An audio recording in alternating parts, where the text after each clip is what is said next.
Hey, what's up everyone? It's John with Subtrak, and I just wanted to show you how easy it is to create a workflow in Subtrak. Okay, so the first thing you want to do when you are creating or editing a workflow in Subtrak is to make sure that you're on the workflows page. That's where you can find all of the workflow templates for each project type. Out of the box, Subtrak comes with 8 project types. Today, we're going to be working in the repair project type, and specifically, we're going to be creating a workflow for the pre-construction phase of the repair project type. We're going to describe what goes on within our office when a repair call comes in. Okay, so the first thing we need to do is we need to create a new workflow. Now, Subtrak gives you 2 options when creating a new workflow.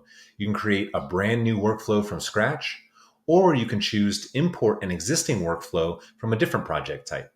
Today, we're going to just create a brand new workflow. And after you have the workflow name typed in, you just want to make sure that the project type and the phase are correct. They are in this case. We're going to click Save as Draft. And now we're ready to add some tasks. Simply click Add a Task. Here we're going to create a new task from scratch.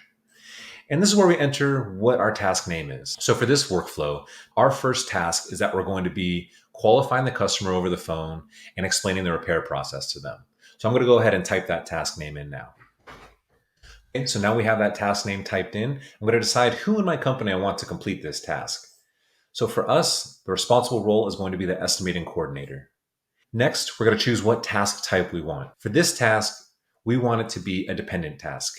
That means something else needs to happen in order for this task to be delegated and to become due. Okay, so in this case, we want this task to be delegated on the same day that the lead was discovered. So someone calls in, we want this task to happen immediately. So what we're going to do is we're going to set this task to be due 0 days after the lead discovery date. And so what that's going to do is the second we create a new repair project in Subtrak, this task will automatically get delegated right away. Okay, so we can go ahead and save this task now that all the information is filled out to our satisfaction. And we're going to go ahead and create the next task. So the next thing that we want to happen within this workflow is we want the estimating coordinator to send and receive a signed work authorization through DocuSign.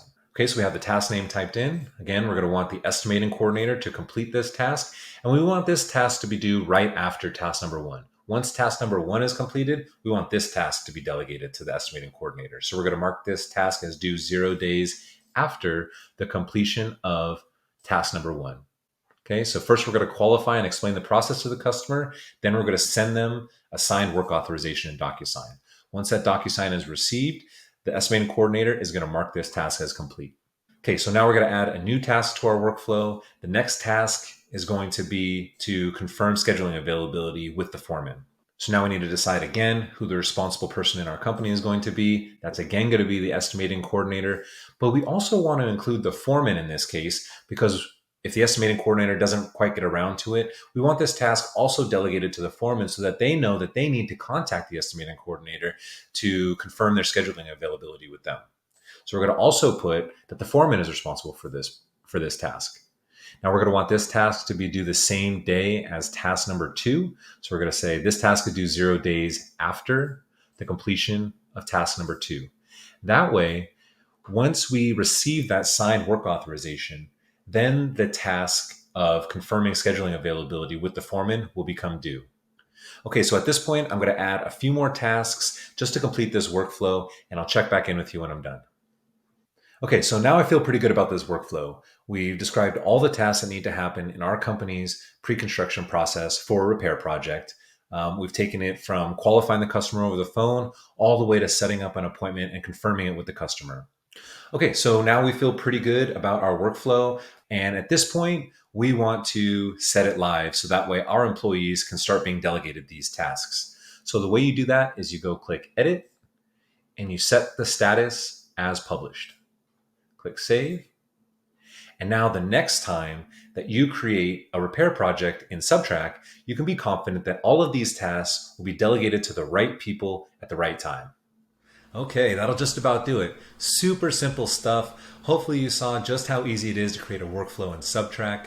If you want to learn anything else about Subtrak, like how we can help your construction business document its standard operating procedures in a simple and effective way, head on over to subtrak.com.